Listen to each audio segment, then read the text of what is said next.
இன்னைக்கு மாநில நிர்வாகிகள் நிறைய பேர் இருக்கிறாங்க. அந்த மாநில நிர்வாகிகள் யாருக்குமே விஜய்கிட்டே ஆக்சஸ் இல்லைன்றதான் தகவல். இப்போ நான் ஏற்கனவே சொன்னது மாதிரி நீங்கள் 5 பேர் 4 பேர் உட்காந்து பேசுனீங்கன்னா நீங்கள் ஒரு முடிவு எடுக்க முடியும். ஒருத்தர்கிட்ட மட்டுமே நீங்கள் பேசிக்கிட்டு இருந்தீங்கன்னா அவர் என்ன உங்ககிட்ட சொல்கிறாரு, நீங்கள் என்ன அவர்கிட்ட சொல்கிறீங்க.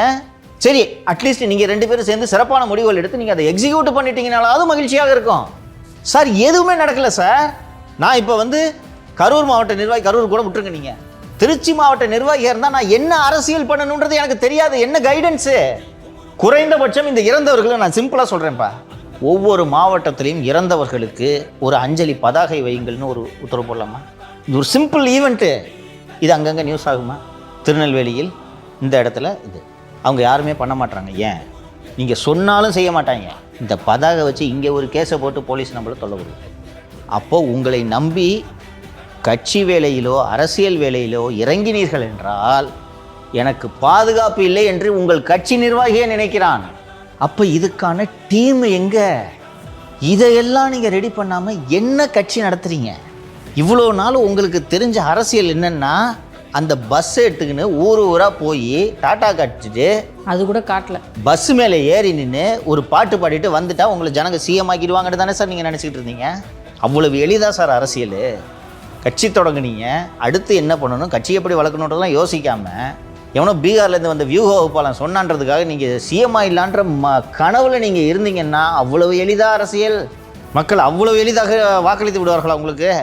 இல்லை, அப்படி எளிதாக வாக்களித்து விடுவார்கள். நீங்கள் கவலையே படாதீங்க, நீங்கள் தான் சிஎம்மு அப்படின்னு கூட ஒருத்தன் உட்காந்து காதலையே சொல்லிட்டு இருக்கான்னா அதை நீங்கள் நம்பலாமா? என்ன நடக்குது களத்துலன்றதை நீங்கள் உங்கள் ஒரு முடிவுக்கு வர வேண்டாமா? இதைத்தானே சார் முதல்வர் மீது விமர்சனமாக வைக்கிறோம். கூட இருக்கிறவன் தேனாரும் பாலாரும் ஓடுதுன்னு சொன்னால் நீங்கள் கண்ணை திறந்து பாருங்கள் சார் தானே உங்ககிட்ட சொல்கிறோம். இது நீங்கள் செய்யாததோட விளைவை தானே நீங்கள் அனுபவிச்சுட்டு இருக்கீங்க. 41 பேர் செத்த பிறகு கூட நீங்கள் இன்றைக்கி ரூமுக்குள்ளே கதவை பூட்டிக்கிட்டு அவர் கூடயே உட்காந்து டிஸ்கஸ் பண்ணிக்கிட்டு அடுத்த கட்டத்துக்கு நகரலைன்னா அவர் எழுதி கொடுக்குற பஞ்ச் டயலாக நீங்கள் வீடியோவில் பேசுகிறீங்கன்னா என்ன லீடர் சார் நீங்கள்? நான் ஏன் சார் உங்களுக்கு ஓட்டு போடணும்? களத்தில் போய் நிற்கிறது இன்னும் மீண்டும் மீண்டும் சொல்லுது, எனக்கு மனசு ஆற்று போகுதுப்பா. வீட்டுக்கு இன்னும் போகாமல் நீங்கள் என்ன சார் அரசியல் பண்ணுறீங்க? கூட இருக்கிற ஆள் உங்களுக்கு அங்கே போனீங்கன்னா உங்களுக்கு பாதுகாப்பு இல்லைன்னு சொல்கிறாருன்னா நீங்கள் அந்த கூட இருந்து ஆலோசனை சொல்கிறவனை நீங்கள் சந்தேகப்படணுமா வேணாமா? குறைந்தபட்சம் என்ன எங்கே கேட்டாலும் பாதுகாப்பு காரணம்னு சொல்லி இங்கே போகாத அங்கே போகாத நம்மளை ரூமுக்குள்ளே ஒரு வாரமாக உட்கார வச்சுருக்கானே, முடிஞ்சு போச்சா? சனி இன்னைக்கு ஒரு வாரமாக எங்கேயுமே போகாமல் நம்மளை நீங்கள் இங்கே இருங்க, அதுதான் பாதுகாப்பு, இதுதான் அரசியல். இப்படி நீங்கள் ரூமுக்குள்ளே கதவை சாத்திட்டு உட்காந்துருந்தீங்கன்னா நீங்கள் சிஎம்மா இல்லைன்னா ஒருத்தன் ஐடியா கொடுக்குறான்னா இவன் யாருக்கு வேலை செய்கிறான்னு நீங்கள் யோசிக்கலன்னா நீங்கள் என்ன லீடர்? எனக்கோ சரி, இது நம்ம மீடியாவுக்கோ சரி, ஜான் ஆரோக்கியசாமி மீது தனிப்பட்ட கோபம் ஏதாவது இருக்கா? அவர் நல்ல ஆலோசனை கொடுத்தா நம்மளே பாராட்ட போகிறோம். எக்ஸாக்ட்லி. அப்போது எங்கேயும் ரூமை விட்டு வெளியில் போகாதீங்க, நீங்கள் இங்கே இருங்க. இந்த மாதிரி ஒரு 4 மினிட் வீடியோ போட்டிங்கன்னா போதும், கரூர் இன்சிடென்ட் மறைஞ்சிரும். அந்த 4 மினிட் வீடியோலேயே எண்டில் 2 பஞ்சு வைங்க அப்படின்னு ஒரு ஐடியா கொடுத்துட்டு மீண்டும் மீண்டும் உங்களை சிக்கலுக்கு ஆளாக்குகிறாரே இந்த நபர் நமக்கு வேலை செய்கிறாரா, திராவிட மாப்பிள்ளை சாருக்கு வேலை செய்கிறாரா என்ற சந்தேகம் உங்களுக்கு ஏன் வரவில்லை? அந்த இன்ஸ்டன்ட் அப்போ சார் அங்கேயே தங்கி இருக்கணும், போய் மக்களை பார்த்துருக்கணும், மருத்துவமனைக்கு போகணும் அப்படின்லாம் கூட சொல்கிறாங்க சார். ஆனால் இல்லை இங்கே இருக்க வேணாம் அப்படின்னு சொல்லிட்டு 20 நிமிஷத்தில், அதாவது கிட்டத்தட்ட 1 மணி நேரத்தில் சென்னை கூப்பிட்டு வந்துட்டார் சார். அதைத்தான் சார் நீதியரசர் நேற்று சொல்லியிருக்காரு, அவருக்கு தலைமை பண்பு இல்லை, ஓடி போயிட்டாரு அப்படின்னு சொல்லிட்டு. அவர் கொடுத்த அட்வைஸில் உங்களோட இமேஜே காலி ஆயிடுச்சு சார். இதை எடுத்து இதை பின்பற்றி திமுக காரங்க எல்லாம் பேசிகிட்டு இருக்காங்க இன்றைக்கி. அப்போ யோசிக்கணும்ல சார், இவர் கொடுத்த ஐடியாவை நம்ம பின்பற்றி தப்பாயிடுச்சுன்னு ரியலைஸ் பண்ணியிருப்பாராங்க சார். அவ்வளோ ரியலைஸ் பண்ணலாம்னு எளிதாக திமுகவுக்காக தான் நமக்கு அட்வைஸ் பண்ணுறாருன்றதை புரிஞ்சுருக்கணுமா இல்லையா? It is up to him already. It is his life.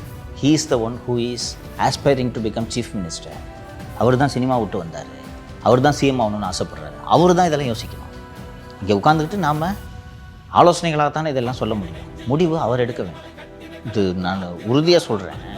விஜய்க்கு எடப்பாடி பழனிசாமிக்கு பிறந்தநாள் வாழ்த்து சொல்ல வேண்டாம் அப்படின்ட்டுலாம் ஒன்றும் இருந்திருக்காது. இவர் நீங்களே சிஎம் கேண்டிடேட்டு, நீங்கள் இன்னொரு சிஎம் கேண்டிடேட் சொன்னால் ஏங்க சொன்னால் என்ன கூட்டணின்றாங்க. பிறந்தநாள் வாழ்த்தியா? அப்பவும் கூட்டணின்வாங்க. சரி, இப்போது ஸ்பீச் ஒன்று வீடியோ போடுறோம், அதில் எடப்பாடி பழனிசாமி கூட்டணின்றாங்க. இப்போது அடுத்தது நம்ம இந்த மாதிரி இவங்களுக்கு கூட்டணின்றாங்க. இப்போ என்ன தான் பண்ணோம்? கூட்டணிக்கே போகாமல் தெருவுக்கு போனோம், அதுக்கு தான் நான் ஐடியா கொடுத்துட்ருக்கேன் அப்படின்னு சொல்கிறாரு. நீங்களும் கேட்டுக்கிட்டு இருக்கீங்கன்னா